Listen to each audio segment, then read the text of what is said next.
Hey gardeners, welcome to another episode of Barlow's TV, your local landscape and garden resource.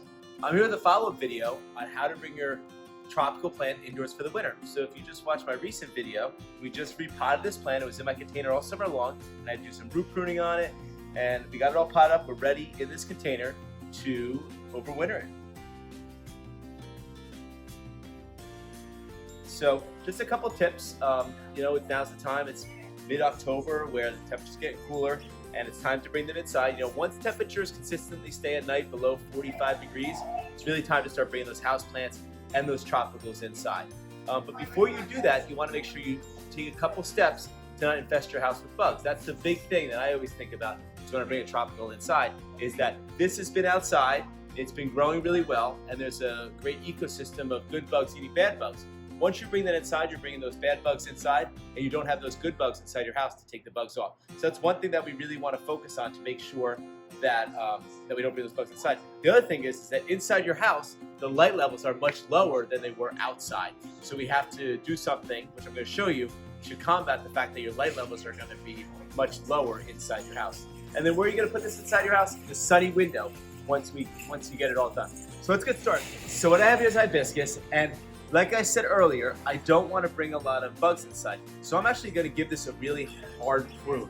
And I'm going to prune off a lot of the growth. You're going to think, oh my gosh, this plant's not going to come back. But it's actually really good for it because the plant's not going to grow inside that much, and it's not going to have enough photosynthetic area. It's going to lose a lot of these leaves anyway.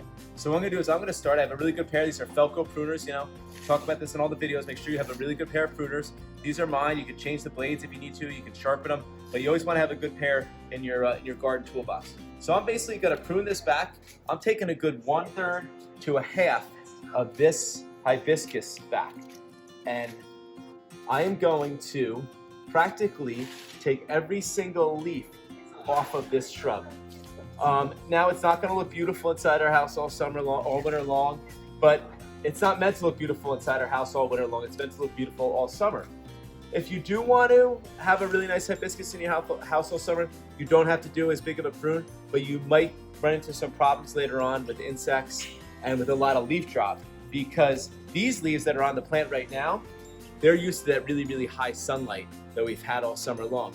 Once you bring a plant inside, here in New Jersey, the light levels get really low in the wintertime. We have a lot of cloudy days, so they're probably just going to fall off anyway because they're not acclimated to the lower light levels.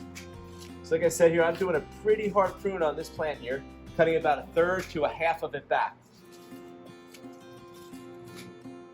And you're like, oh my gosh, this looks awful, Stephen. Trust me though, you come look at this plant in April and it's gonna look beautiful, and then we'll get some really nice flowers on it come the middle to the end of May when the temperatures really start to get warmer. So we do this with our trees. Any tree that we might overwinter, we do the same thing. This is just a simple bush. So you see here, I've pruned almost every single shoot off of this plant. And I'm gonna get some of these little ones deep inside here, just like you would prune a shrub or tree in your garden. Some of these little insignificant limbs, I guess you would call them, we're gonna prune them off. So the next thing I'm gonna do is I am actually going to go through this plant and take every single leaf off of it. Just like I said earlier, these leaves are meant for higher light levels, so they're gonna fall off. Most of them are gonna fall off anyway. So I'm gonna go through here and just take off every single leaf. So we're just finishing up getting all the leaves off. I'm actually still pruning off some of these little, like if you look down in here, these little crossing branches. We don't really need them. They're not gonna do much for the plant next year. We like these main shoots coming out. So those are the ones I'm gonna keep, and I'm gonna prune all these other ones off as I take the leaves off.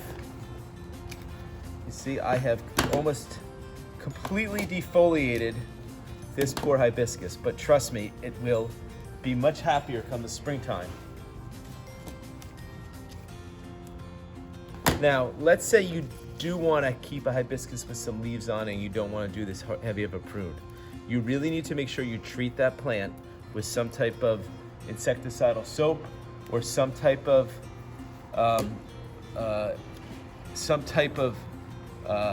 ingredient to keep the bugs from coming inside your house. So what I would recommend, let's just finish this off here. Don't want to miss any because there could be bugs or eggs from a bug on some of these leaves. So this guy's looking good. So this guy looks like it's dead. It's not, it's fine. It's still got green shoots and everything on it, and it will be ready to go into, I'm gonna put it in my greenhouse here at Barlow's, but you could put this. You don't want to put it in your garage. It's gonna get too cold in there. You want to put it in a warm spot inside your house.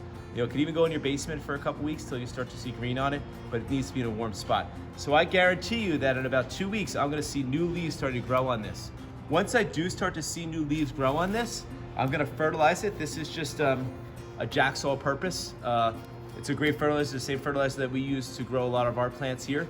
I'm gonna fertilize this with 1 scoop per gallon of water. I'm gonna fertilize it every 2 weeks throughout the winter time, every 2 weeks. That way when the leaves do start coming out, they're gonna suck up those nutrients, they're gonna come out nice and green. You're gonna notice when the leaves come out, they're gonna be smaller because they're adjusted to the different light levels.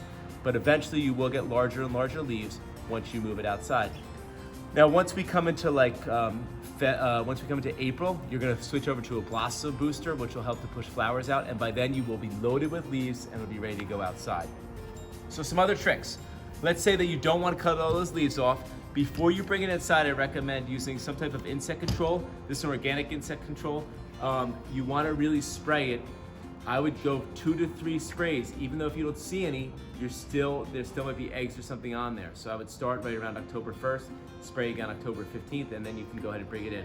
You can also use this oil right here that acts as suffocating, like an aphid, or suffocating the eggs, so when they do hatch, the insect can't get on your plant. So you do want to treat it with that. Make sure when you spray it, you get the undersides of the leaves, you know, because a lot of the insects live underneath the leaves, or their egg casings live underneath the leaves.